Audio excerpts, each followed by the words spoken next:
Hello friends, good morning to all of you and welcome to the channel Physics Crackers. I am Sonu Kumar from here और आपका खूबसूरत सा channel के साथ हम लोग आज देखने वाले हैं वेक्टर एडिशन पर टेस्ट बढ़िया न्यूमेरिकल जो IIT में भी पूछा जा चुका है, वैसे न्यूमेरिकल्स को आज हम लोग देखने वाले हैं। तो हम लोगों ने पिछले क्लास में जो पढ़ा वो दो टॉपिक पढ़ा था। एक का नाम था triangle law of vector addition, triangle law of vector addition, ठीक है। और दूसरा हम लोगों ने पढ़ा parallelogram law of vector addition, vector addition. इसमें बहुत सारी बातें की जा चुकी है। आज हम लोग इस पर बेस्ट न्यूमेरिकल्स देखेंगे, बढ़िया बढ़िया से न्यूमेरिकल्स जो आपको आईटी तक में पूछा गया है, ठीक है।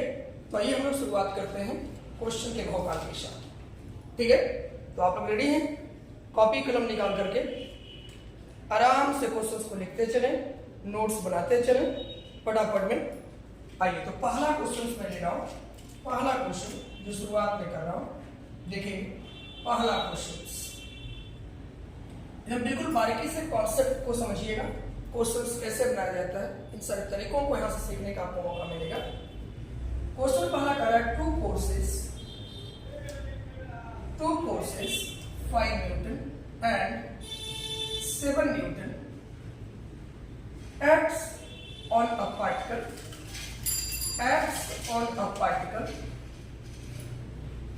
with an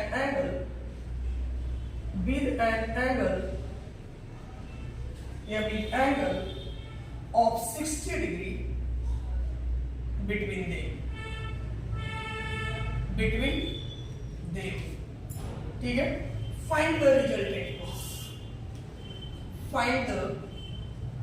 resultant force, बहुत आसान और सिंपल वे में आप इसको बनाएंगे। देखिए कुछ खास नहीं, सिंपल सा क्वेश्चन आपके पास आया है।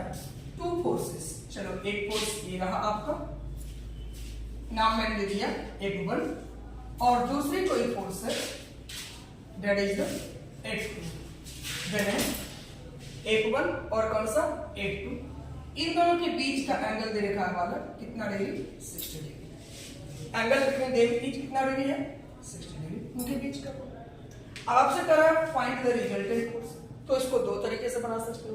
पहला नंबर कि A को हम अगर ये F1 वेक्टर के हेड और टेल को जोड़ करके बनाए तो ट्रायंगल लॉ बन जाएगा।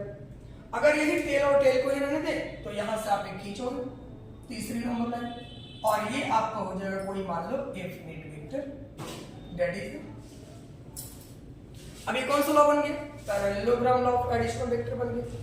तो parallelogram law of addition of vector जैसे ही आपके पास बन चुका है, आप मतलब रिजल्टेंट जानते हो, यानी R वेक्टर का मोड इज इक्वल्स टू आप क्या जानते हो, तो बोलो A का स्क्वायर प्लस B का स्क्वायर प्लस 2AB और कॉन थीटा cos थीटा का अंडर रूट अंडर, डन है। अब यहाँ पास मेरे पास क्या है, एक वेक्टर का मैग्नीट्यूड में निकालना, this is the resultant vector, बराबर आप लिख सकते हो। बोलो इधर कॉन्सेप्ट को ध्यान रखना, F1 का स्क्वायर प्लस F2 का square plus 2F1 F2 cos theta cos theta, done है। अब खुद में खुद बोलो एक वेक्टर का मोड बराबर F1 के जगह पर बताना वाला, F1 के जगह पर कितना है, तो आपको दे रखा है 5 न्यूटन। F2 की जगह पर बोलो कितना न्यूटन दे रखा है, 7 न्यूटन। इसका क्या दे रखा है, मैग्नीट्यूड। याद हमेशा रखना कि F1 वेक्टर का मैग्नीट्यूड मेरे पास है कितना न्यूटन, 5 न्यूटन, और F2 वेक्टर का मैग्नीट्यूड आपको दे रखा है कितना न्यूटन, 7 न्यूटन। बस अब बन गया, बड़ा ही आसान हो गया। F1 की जगह पर रखो 5 का स्क्वायर प्लस 7 का स्क्वायर प्लस 2 इंटू 5 इंटू 7, और थीटा दे रखा है वाले दोनों के बीच का कितना, 60 डिग्री। बोलो है या ना। अब बोलो यहाँ पर मैं लिखू cos कितना डिग्री, 60 डिग्री। इवेलुएट करने आता है, बस कैलकुलेशन करो, निकाल लो। 25 49 प्लस 35 70 और cos 60 का वैल्यू कितना होता है बालक 1/2। काटोगे 35। रिजल्ट इज कितना आपको मिल गया 70/35। यहाँ रिजल्ट आपका आ रहा है 35 कट करने पर, यानी बोलो कितना हो रहा है 70/35 109 यानी 109। That is answer. ये आपका हो गया इतना मीटर का मैग्नीट्यूड किसका वाला रिजल्टेंट वेक्टर का। डन है। चूंकि आपको कह रहा है कि find the resultant force, resultant force की बात कर रहा है तो फोर्स जैसे ही बोलता है दैट मींस फोर्स कौन सी क्वांटिटी है वेक्टर क्वांटिटी है। तो वेक्टर कर रहा है यानी हमको डायरेक्शन भी निकालना है। अब डायरेक्शन निकालने के लिए आपने पढ़ा है, बोलो tan फाई बराबर बोलोगे मैंने बताया y का कंपोनेंट बटा किसका कंपोनेंट x का कंपोनेंट। अब बोलो y का कंपोनेंट आपके पास कितना है, तो y का कंपोनेंट कौन होगा यहां से ले जाओ टर्म ये वाला टर्म। अगर ये 7 न्यूटन था तो ये भी 7 न्यूटन इसी का कंपोनेंट होगा यानी 7 cos थीटा। यहां पर आपका हो जाएगा 7 ये 7 sin थीटा और ये आपके पास हो जाएगा 7 cos थीटा। अब आराम से आप निकाल सकते हो, बोलो आपके पास क्या मिल जाएगा 7 sin थीटा। तो मैं लिखूं 7 cos थीटा sin थीटा।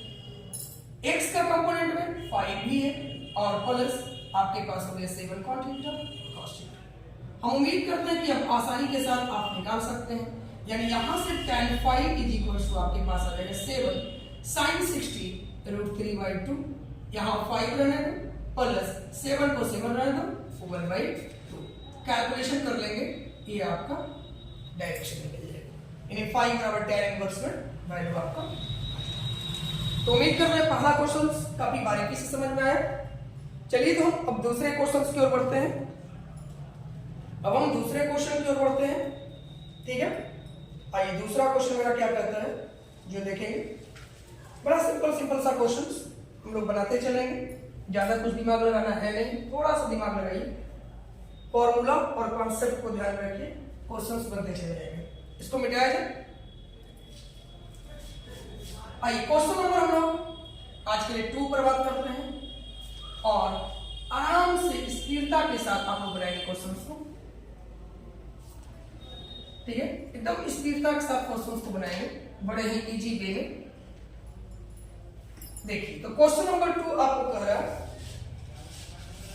कि 2 इक्वल फोर्सेस, पूछी हुई क्वेश्चन है नीट में भी, 2 equal forces have their resultant equal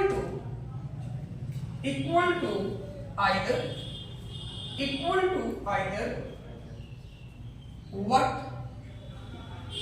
is the inclination between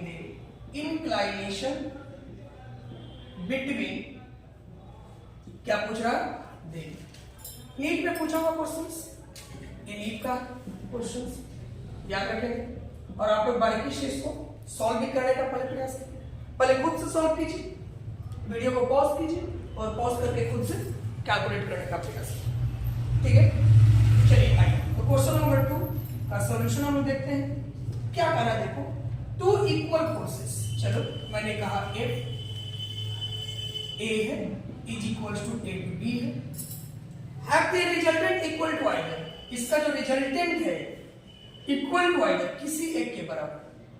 अब रिजल्टेंट मैंने कहा क्या, चाहे वो A के बराबर हो या B के बराबर, ठीक है। आपको कह रहा व्हाट इज द इंक्लिनेशन, तो बताइए कि क्या इंक्लिनेशन होगा किसके बीच, A वेक्टर और B वेक्टर के बीच। हम सुविधा के लिए से लिख लें A वेक्टर को A वेक्टर का मोड बराबर B वेक्टर का मोड और बराबर मैंने कह दिया कोई वेक्टर, वो वेक्टर कौन सा है R वेक्टर का मोड। ये आपको दे रखा है, मैंने A वेक्टर के जगह पर A वेक्टर ले लिया, B वेक्टर के जगह पर B वेक्टर ले लिया और A के जगह पर कौन वेक्टर ले लिया R वेक्टर। इससे आपको क्वेश्चन को थोड़ा समझने में आसान हो जाएगा, वैल्यू को इवैल्यूएट करने में आसान हो जाएगा। अब देखो आपके पास क्या कर रहा है, आपने पढ़ा है R वेक्टर का mod is equals to under root A का स्क्वायर प्लस B का square plus 2AB cos theta cos theta. मैं यहां लिखूं A का स्क्वायर और B के जगह पर मैं लिख सकता हूं A का square, plus 2a into cos theta बराबर मैं लिखूं, यहां पर बोलो r की जगह पर मैं लिख लूं a, कोई दिक्कत है? अब जरा बोलो मेरे पास अंडर रूट में क्या वैल्यू आ रहा है, 2a का square plus 2a square cos theta is equal to on squaring both side कर लो, इतना तो करने आता ही होगा। ऑन स्क्वायरिंग कौन साइड, बोथ साइड्स, जब दोनों स्क्वायर करोगे रिजल्ट बताओ क्या मिल रहा है, a का स्क्वायर इज इक्वल्स टू आपको मिल जाएगा 2a square plus 2a square cos, done है। यहां से 2a स्क्वायर को कॉमन ले लो वाला तो मिल जाएगा 1 प्लस कितना cos theta is equals to a का स्क्वायर, a स्क्वायर से a स्क्वायर को चाहो तोड़ा दो, 2 को इधर ले आओ, यानी 1/2 equals to 1 plus cos theta कॉस थीटा, इसको भी इधर ले आओ तो 1/2 माइनस 1 इक्वल्स टू बोलो कॉस थीटा, यानी 1/2 माइनस 2 एलसीएम लेकर के सॉल्व करोगे बराबर कॉस थीटा, और बोलो कितना आ गया माइनस 1/2 बराबर कॉस थीटा, और बोलो माइनस 1/2 कब होता है, माइनस 1/2 का वैल्यू कब होता है, जब लोग सेकंड क्वाड्रेंट की बात करते हैं, तो सेकंड क्वाड्रेंट में कॉस थीटा का वैल्यू क्या हो जाता है negative, that means negative value की बात करें तो यहां पर आप लिख सकते हो cos 120 डिग्री इक्वल्स टू कितना cos theta, that means theta equals to आ गया हमारा 100 कितना डिग्री। तो बहुत सिंपल और सामान्य से तरीके से, अब ये सब कुछ वैल्यू आपको याद होना चाहिए, ट्रिग्नोमेट्रिक वैल्यू, अगर इतना सा वैल्यू नहीं याद होता है तो थोड़ी सी परेशानियां तो आपको बनेगी, ठीक है। अब कैसे याद करना है, देखो आप एक क्वाड्रेंट लेते हो, क्वाड्रेंट में अगर मैं बात करूं ये तो दिस इज द थीटा, ये पूरा एंगल 90 तो ये एंगल बन जाएगा 90 माइनस थीटा। अब यहां से अगर मैं यही बात करूं तो यहां पर ये पूरा का पूरा 90 था, इधर से आ गया तो थीटा, दिस इज द, तो ये पूरा एंगल अगर लिया जाए, पूरे इसके साथ एंगल लिया जाए तो ये एंगल कितने हो जाएंगे 90 प्लस थीटा, और यही 90 प्लस थीटा यानी cos 90 plus theta, 90 plus theta बराबर होता है minus cos theta sin theta. अब देखो आपके पास cos 120 डिग्री था तो आप इसको लिख सकते थे cos 90 degree plus 30 degree is equals to minus sin 30 degree, और माइनस को छोड़ दो, sin 30 का वैल्यू कितना होता है 1/2, दैट मींस -1। तो आप cos 120 का वैल्यू कितना जान रहे हो -1/2, इसी को एकदम ध्यान में रखना। मैं यहाँ पर एक कॉन्सेप्ट आपको छोटा सा सिखा दिया कि आप कभी गलती नहीं कर पाओ, ठीक है ना। यहां से ये ध्यान में रखना है एंगल को आप कैसे निकालते हो। तो मेरे पास क्या था ए वेक्टर बी वेक्टर, क्वेश्चन को फिर से एक बार देखो, टू इक्वल फोर्सेस, दो equal forces have their result, जिनका परिणामी वेक्टर जो है वो इक्वल है, आइदर, आइदर मतलब होता है इनमें से किसी का, यानी ए और बी में से किसी के बराबर है, ए के बराबर भी हो सकता है, बी के बराबर भी हो सकता है। और देखो पहले से बोल रहा कि ए और बी आपस में बराबर है, ए के बराबर बी और बी के बराबर आर, दैट मींस ए बराबर आर और बी बराबर कितना आर, डन है। अब केवल आपको क्या करना है, कैलकुलेशन करना है। बात समझ आ गया? तो क्वेश्चन नंबर 2 भी कंप्लीट हो गया, जो नीट का पूछा हुआ क्वेश्चन है, ठीक है। आइए हम लोग क्वेश्चन नंबर 3 पर बात करेंगे। आप लोग फटाफट ये ध्यान में रखिएगा, क्वेश्चंस को लिखते चलिए, कॉपी में नोट्स बनाते चलिए, और वीडियो को बीच बीच में पॉज करके जब क्वेश्चंस दिया जाता है तो खुद से सॉल्व करने का प्रयास कीजिए।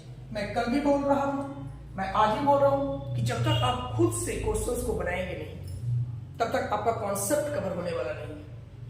और कई लोग बोलते हैं कॉन्सेप्ट क्लियर नहीं है, कॉन्सेप्ट क्लियर नहीं, क्या कॉन्सेप्ट आखिर है? कॉन्सेप्ट का मतलब ही होता है right way to apply the formula, सही तरीके से सही जगह पर फॉर्मूले को क्या करना, इस्तेमाल करना, क्या कहलाता है, कॉन्सेप्ट कहलाता है। फॉर्मूला तो सभी के पास, डेरिवेशन भी लोग जानते हैं, निकाल भी सकते हैं, बट समस्या है क्या हम सही जगह पर उसका इस्तेमाल कर रहे हैं। अगर सही जगह पर इस्तेमाल कर रहे हैं तो समझिए हमारे पास कॉन्सेप्ट का भौकाल है, और अगर सही जगह पर इस्तेमाल नहीं कर रहे हैं तो कॉन्सेप्ट का अकाल है। बात समझ में आ गई? ठीक है, तो चलिए क्वेश्चन नंबर हम लोग 3 पे बात करेंगे। क्वेश्चन नंबर 3 मेरे पास है, देखिए बड़ा ही सिंपल सा क्वेश्चन। पहले अलग अलग स्टेट का भी एग्जाम होता था, नीट और वगैरह, उसी टाइप का क्वेश्चन था 2004 हिमाचल प्रदेश का क्वेश्चन ये। देखिए क्या कर रहा है, two forces whose magnitude magnitude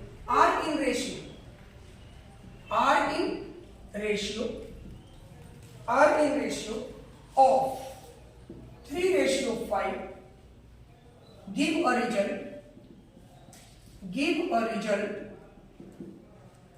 result of 35 Newton if the angle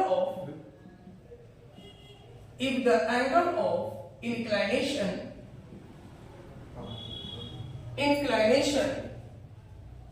be 60 degree. Calculate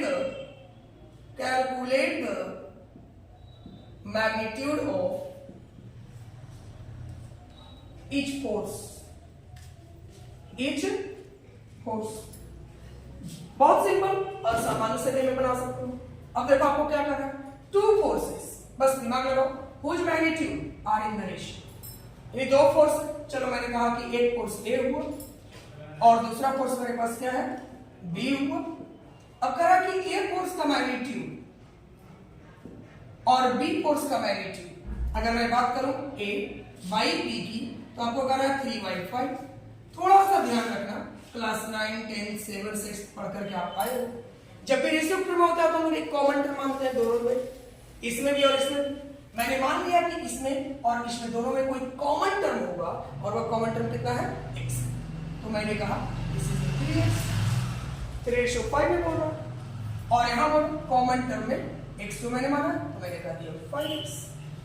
अब क्या करा, इन दोनों के बीच, यानी सपोज मान लो this is the a vector and this is the b vector, और इन दोनों के बीच का एंगल कितना डिग्री का है, 60 डिग्री।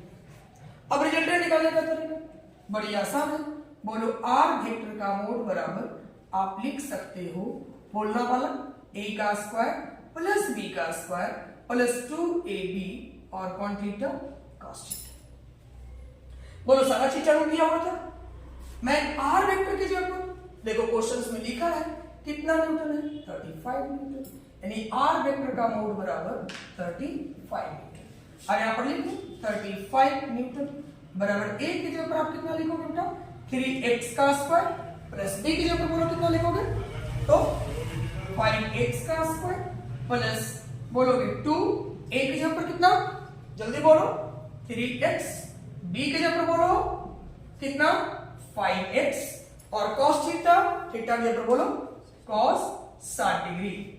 ठीक है, अब जरा और देखो 35 बराबर कितना लिखोगे, 3 3 जा 9 होता है, 9x का स्क्वायर, 5 5 जा 25 x का स्क्वायर प्लस 2 3 जा 6 एंड 6 5 जा 30, तो 30x square cos 60 degree. Done है। 35 इज इक्वल टू, मैं लिखूं यहां 34x स्क्वायर और plus 30x square plus sorry multiply cos 60 1/2, that means 15 हो गया। डेट मीन्स कितना हो गया 35 और अंडर रूट में अगर आप पूरे को ऐड कर लो तो 49x का स्क्वायर। रिजल्ट आप निकालो, 35 इधर लिखो, उधर 49x स्क्वायर, इसका स्क्वायर चाहो तो कर सकते हो, कोई दिक्कत, या बिना स्क्वायर हटाए हुए भी कर सकते हो। बोलो 35 को 35 लिखे और 49 का कितना होता है 7, x के स्क्वायर का कितना हो गया x। चाहे तो आप यहां से इसको बैलेंस कर लीजिए, यानी x इज इक्वल टू कितना हो गया बेटा, बोलो 5, 7 5 तो 35 बैलेंस हो गया, कोई दिक्कत। तो यहां से x का वैल्यू कितना आ गया, इसीलिए बोलो हमको केवल मैग्नीट्यूड निकालने का है इच फोर्स का, इसमें डायरेक्शन निकालने की बात नहीं कहा है, तो हम डायरेक्शन की बात ही नहीं करें, केवल बोल रहा है क्या मैग्नीट्यूड ऑफ इच फोर्स। तो बोलो अब मेरे पास कितना हो गया, a वेक्टर का मोड बराबर आपने कितना पढ़ा, तो 3x 3 into 5 that means 15 Newton. बोलो दूसरा नंबर में आपको कह रहा है b वेक्टर बराबर, b वेक्टर का मोड बराबर 5x, यानी 5 into कितना 5 दैट मींस कितना हो गया 25 न्यूटन। तो बहुत स्थिर से आप क्वेश्चंस को क्या कर सकते हो, सॉल्व कर सकते हो। बड़ा ही इजी वे में और इत्मीनान से क्वेश्चंस को देखो, किसी भी लेवल का क्वेश्चंस होगा, कॉन्सेप्ट्स आपके पास होना चाहिए, आप क्वेश्चंस को क्या कर सकते हो, सॉल्व कर सकते हो। ये क्वेश्चन नंबर आज का मेरा 3 था। ठीक है, मिटाया जाए इसको, आइए मिटाते हैं और क्वेश्चन नंबर 4 की ओर बढ़ते हैं। ठीक है, क्वेश्चन नंबर 4 की ओर बढ़ते हैं। जितना भी क्वेश्चन यहां से करवाया जाएगा मेरे द्वारा वो one of the best question होगा उसमें, और टोटल क्वेश्चंस पूछे गए क्वेश्चंस जो आपको आईटी और नीट में क्या क्या गया है पूछा गया है, या पहले का जो एग्जाम होता था स्टेट इंजीनियरिंग का और स्टेट मेडिकल का, ठीक है, सीबीएसई प्रीलिम्स एम्स का, ये सारे क्वेश्चंस को ही मैंने कलेक्ट किया है आप लोग को बेहतर करने के लिए, ताकि आप लोग का कॉन्सेप्ट बेहतर हो सके और साथ ही साथ न्यूमेरिकल पर एक अच्छी पकड़ बन सके।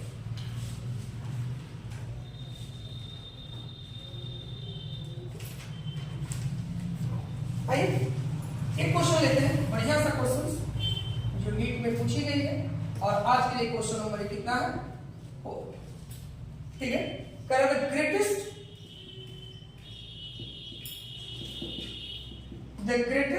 and the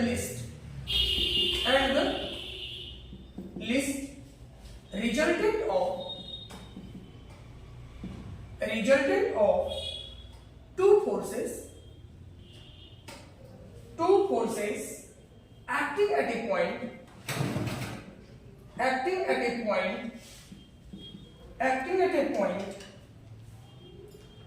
are 29 Newton and 5 Newton respectively.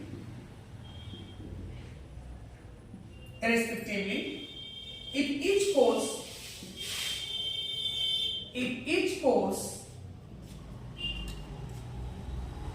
increased by 3 Newton, find the resultant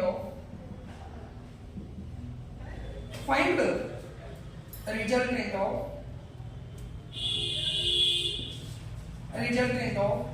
two new forces acting at right angle to each other। बहुत ही ईमानदारी पूर्वक क्वेश्चन को कीजिए। देखिए पहले कह क्या रहा है क्वेश्चन, देखो the greatest and the least resultant बोला जा रहा है, greatest and the least resultant की बात किया जा रहा है ऑफ टू फोर्सेस, दो फोर्स का ग्रेटेस्ट और लिस्ट। अब देखो मैंने पीछे पढ़ा है ए वेक्टर और plus B vector equals to R vector. इसका ग्रेटेस्ट कब रिजल्ट आ रहा था, जब आर वेक्टर का मोड बराबर आपको आता था ए प्लस बी, डायरेक्ट आप लिख सकते हो। और लिस्ट कब आ रहा था, आप देखो ए वेक्टर प्लस बी वेक्टर बराबर आर जो आपका है, इसका लिस्ट वैल्यू कब आ रहा था, तो आर बराबर आपको आ रहा था ए माइनस बी। ठीक है, तो बस ये कॉन्सेप्ट आपके पास ध्यान में है। देखो पहला कॉन्सेप्ट और ये दूसरा कॉन्सेप्ट, फॉर किसके लिए, देखो 3 केस मैंने बताया, theta equals to 0 degree, theta equals to 90 degree और theta equals to 180 degree. Theta equals to 0 degree पर greatest value, theta equals to 180 degree पर लीस्ट वैल्यू, और थीटा इक्वल्स टू 90 डिग्री पर एवरेज वैल्यू आप कर सकते हो। ठीक है, तो बोलो तो मेरे पास ग्रेटेस्ट वैल्यू के लिए हो गया और लीस्ट वैल्यू के लिए हो गया। अब आसानी के साथ आप बता सकते हो, बोलो मैं लिखूं ए वेक्टर और plus B vector equals to 29। दूसरा क्या बोल रहा है, least value A minus B vector equals to आपको बोल रहा है कितना 5 न्यूटन। क्वेश्चंस पढ़ो और खुद खुद क्लियर करो। द ग्रेटेस्ट कितना बोला 20 Newton and the least resultant 5। बस हो गया। अब क्वेश्चन को सॉल्व करो, ये और ये मर गए। अब बोलो कितना है 2a equals to 34 newton. a equals to बोलोगे तो आपके पास आ रहा है 70 न्यूटन। जब a 70 न्यूटन आ गया तो इसका वैल्यू पुट कर दो किसी में भी और आप b निकालोगे। बोलो मैं b में रख लूं a minus b equals to कितना है 5 न्यूटन, a की जगह पर 70 माइनस 5 को ले आओ इधर, बराबर आपके पास हो जाएगा b, यानी b इक्वल्स टू आपको हो गया 12 न्यूटन। पहले यहां तक तो आसान हो गया, a और b निकल गए। इधर कॉन्सेप्ट के अकॉर्डिंग काम करो, बड़ा ही आसान है। अब क्या करा, देखो आगे क्वेश्चन के पार्ट में करा, if if each force increase by 5, increase मैंने बढ़ना, यानी ए को बढ़ा दिया गया, ए डैश कर दिया गया कितना जोड़कर, तो a प्लस 3, और b को बढ़ाया गया कितना जोड़कर, 3 जोड़कर b प्लस 3। अब बोलो a की जगह कितना है, तो 17 और प्लस 3 बराबर कितना हो गया 20। यहाँ बोलो 12 प्लस 3 बराबर कितना हो गया 15। अब क्या करा जाए, देखो resultant of two new forces acting at right angle, theta भी बोल दिया वाला कितना ले 90। अब 90 डिग्री का कॉन्सेप्ट तो पढ़े हो, मैंने तीसरा केस बताया था, वो तीसरा केस किया, यानी a वेक्टर और प्लस b वेक्टर कब, जब थीटा बराबर 90 डिग्री पर होते हैं तो बराबर r वेक्टर को लिखते हो, और r वेक्टर का मोड बराबर क्या लिखते हो, अंडर रूट a का स्क्वायर प्लस b का स्क्वायर, बस हो गया खत्म। अब कर लो, बोलो मैं रिजल्टेंट लिखूं, r डैश बराबर अंडर रूट a का स्क्वायर प्लस b का स्क्वायर। अब बोलो a की जगह कितना हो गया, a की जगह कितना हो गया, तो बोलो कितना है 20 का स्क्वायर, b की जगह कितना है 15 का स्क्वायर, 20 का स्क्वायर 400, 15 का स्क्वायर 2 to 5, दैट मींस कितना हो गया हमारा 6 to 5, that means resultant is the 25। उम्मीद करते हैं पूरी बारीकी से क्वेश्चन समझ में आ रहा हो, तो आप बस कॉन्सेप्ट को ढंग से रखिए, क्वेश्चंस को पढ़िए, क्वेश्चंस के अकॉर्डिंग कॉन्सेप्ट लगाइए, आपका क्वेश्चंस इजी होता चला जाएगा। डन है। मैं फिर से बात करूं, ग्रेटेस्ट का मतलब r वेक्टर का मोड बराबर a प्लस b लिखना है, least r equals to a minus b लिखना है, और a plus b equals to r vector का मोड, यानी r वेक्टर का मोड बराबर under root a plus a का स्क्वायर प्लस b का स्क्वायर, कब, जब थीटा 90 डिग्री हो। ये कब था, थीटा जब 180 हो, और ये कब था, जब थीटा बराबर कितना डिग्री था, ये पैरेलल, ये एंटी पैरेलल, और ये म्यूचुअल परपेंडिकुलर। ठीक है, यही केसेस आपको दिया, तो बस कॉन्सेप्ट को ढंग से रखना है, बनाना है। और मैं जब भी क्वेश्चन देता हूँ सबसे पहले पहला प्रयास होना चाहिए, आप वीडियो को पॉज करो, खुद से बनाओ, और उसके बाद देखो, जब सॉल्व करो, जब ना सॉल्व हो तब जाकर के वीडियो को आगे बढ़ा करके क्वेश्चंस को देखो कि सर के द्वारा कैसे बनाया गया। ठीक है, इसको इरेज किया जाए। ठीक है, चलिए आज एक last question AIEEE that means IT mains का क्वेश्चन लेते हैं, और बड़े ही ईमानदारी पूर्वक आप लोग इसको सॉल्व कर रहे हैं। पहले वीडियो को पॉज कीजिएगा, क्वेश्चंस मिलने के साथ खुद से सॉल्व करने का प्रयास कीजिए। ठीक है, उसके बाद आगे बढ़िएगा वीडियो में। क्वेश्चंस ना समझ में आए, क्वेश्चंस का सॉल्यूशन ना समझ में आए, क्वेश्चंस ना सॉल्व हो, तब जाकर के वीडियो में आगे बढ़िएगा। आइए, तो AIEEE 2002 का क्वेश्चन है, AIEEE 2002 का क्वेश्चन है। देखिए क्या कर रहा है, बड़ा ही सिंपल अंदाज में आप बना सकते हो। कर रहा है the sum of magnitude, the sum of magnitude of two vectors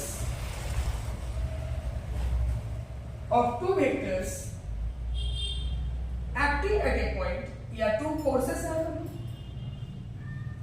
two forces acting at a point is 18 Newton, and the magnitude of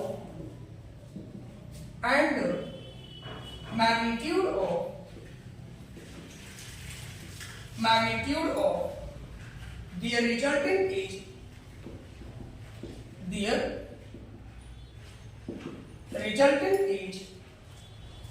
12 Newton. If the resultant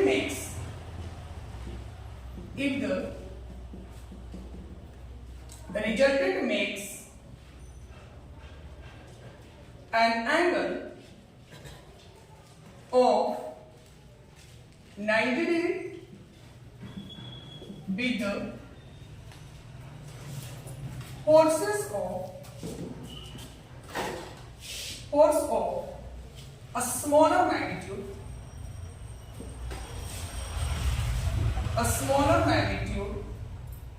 what are the magnitude of what are the magnitude of the two forces done है। Question क्या कर रहा है देखो, the sum of magnitude of two force, दो force के magnitude का sum acting at a point, जो एक ही पॉइंट पर लगता है, कितना न्यूटन है 18 न्यूटन। जैसे मैंने मान लिया कि एक वेक्टर आपका ए और दूसरा वेक्टर बी, इन दोनों का सम आपको कितना न्यूटन दे रखा है 18 न्यूटन। आप चाहें तो इसको आप इक्वेशन नंबर क्या बना सकते हो first, and magnitude of their resultant is 12 Newton. यही कह रहा है magnitude of their resultant is कितना न्यूटन 12 न्यूटन, और तो नहीं कुछ बोला गया। तो मैग्नीट्यूड कैसे निकालते हैं बोलो, मैंने आर वेक्टर का बोल रहा हूं अंडर रूट ए का स्क्वायर प्लस बी का स्क्वायर प्लस 2ab और cos थीटा cos थीटा। इसका मैग्नीट्यूड कितना दे रखा है तो 12 न्यूटन बराबर आप लिख सकते हो a का स्क्वायर प्लस b का स्क्वायर प्लस 2ab और cos theta cos theta. Done है। इनमें इसको स्क्वायर करके लिख लो तो 144 बराबर, बोलोगे बालक a का स्क्वायर अंडर रूट से बाहर करो, बोलो a का स्क्वायर प्लस b का square plus 2ab cos theta cos theta. आप इसको इक्वेशन चाहो तो क्या बना लो सेकंड बना लो, ठीक है। अब क्या करा कि रिजल्टेंट जो है वो बनाता है कितने डिग्री का एंगल 90 डिग्री। बढ़िया से ध्यान से समझोगे, मैंने कहा this is the A vector, this is the B vector and this is the R vector. Done है। क्या बोल रहा है रिजल्टेंट जो बनाता है कितने डिग्री को 90 degree with a smaller magnitude. तो मैंने कहा कि ए स्मॉलर है किससे, ए का मैग्नीट्यूड बी के मैग्नीट्यूड से क्या है स्मॉलर है। तो इसके साथ कोण जो बना रहा है वो कितने डिग्री कोण बना रहा है, कुछ इस प्रकार से कोण बनाएगा, ठीक है। और वो कितने का कोण बना रहा है मालूम, तो कितने डिग्री का 90 डिग्री, ठीक है। क्या सही है, किसके साथ रिजल्टेंट बना रहा है स्मॉलर के साथ, कितने डिग्री कोण 90 डिग्री। यानी आप ऐसे कर सकते हो कि ए वेक्टर के साथ आर वेक्टर का जो मैग्नीट्यूड है इन दोनों के बीच का एंगल जो है वो कितने डिग्री का है 90 डिग्री। अब बढ़िया से देखना, अगर हम जिस वेक्टर को लेते हैं उसके अपोजिट को चूज करते हैं। जैसे देखो आपके पास ए वेक्टर था, this is the B vector था, और इसके साथ मैं लिया तो ये कंपोनेंट आप tan phi जब लिखते हैं तो tan phi बराबर क्या लिखते थे, दिस इज द phi, और tan phi बराबर क्या लिखते थे b का साइन क्या लिखते थे बटा में क्या लिखते थे a प्लस b का कौन थीटा। तो यही ना दे रखा है कितना डिग्री। अब आराम से तुम लिख सकते हो बोलो tan phi, यहाँ phi है जो मैं लेता हूं, तो phi बराबर tan phi बराबर b sin थीटा, और y ने बोलो बालक में क्या लिखूं a plus b cos theta cos theta. tan phi का वैल्यू कितना बोल रहा है 90 डिग्री, b sin थीटा और y a plus b cos theta cos theta. tan 90 का वैल्यू कितना होता है बोलो, tan 90 का वैल्यू कितना होता है इंफिनिटी होता है।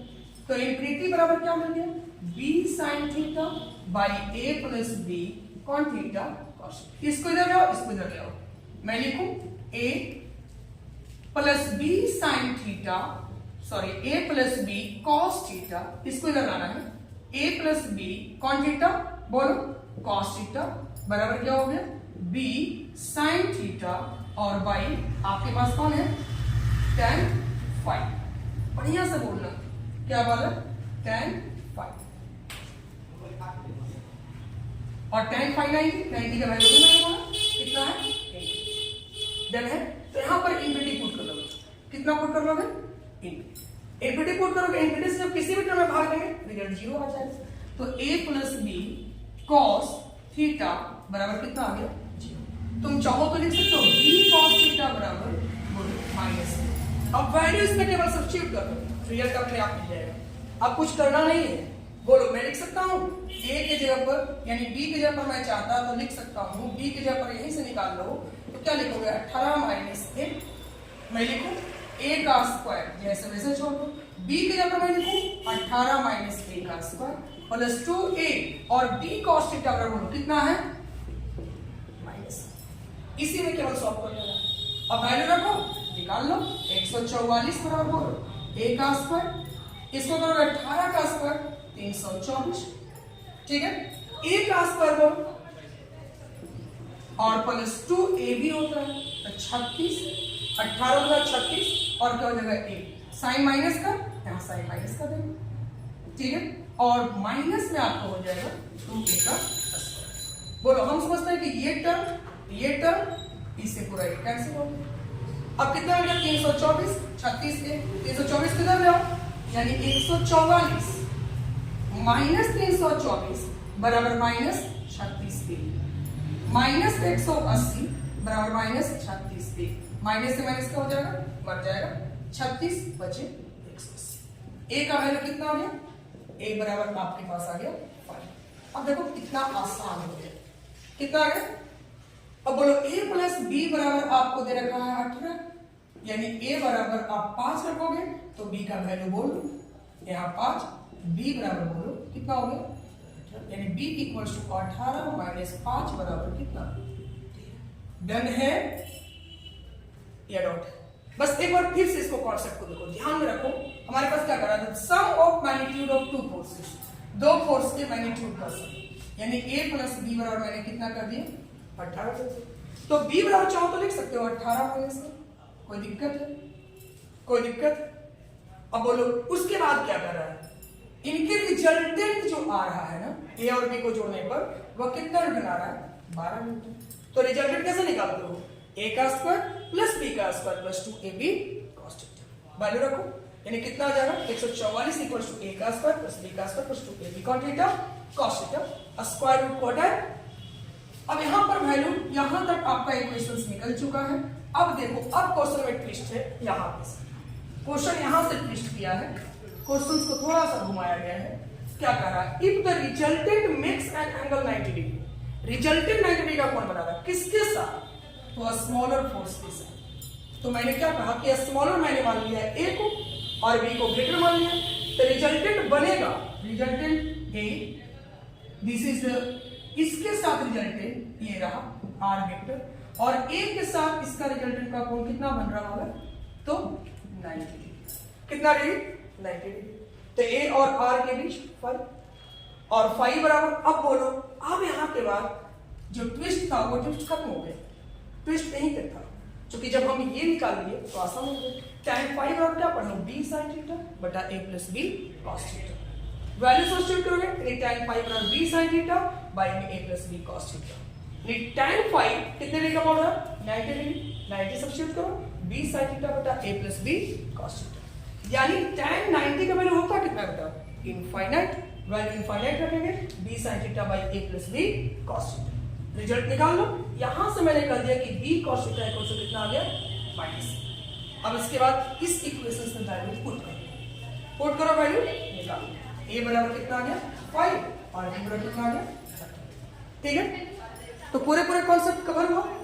तो ये था AI ट्रिपल ई का क्वेश्चन, दैट मींस आप कर सकते हो 2011 से मेंस ही हो गया है और जड़ी हो गया है, तो ये बहुत ही अच्छा क्वेश्चन आपका रहा। चलिए आज के लिए इतना ही, तब तक ले लेते हैं आप मुझसे विदाई, बेस्ट ऑफ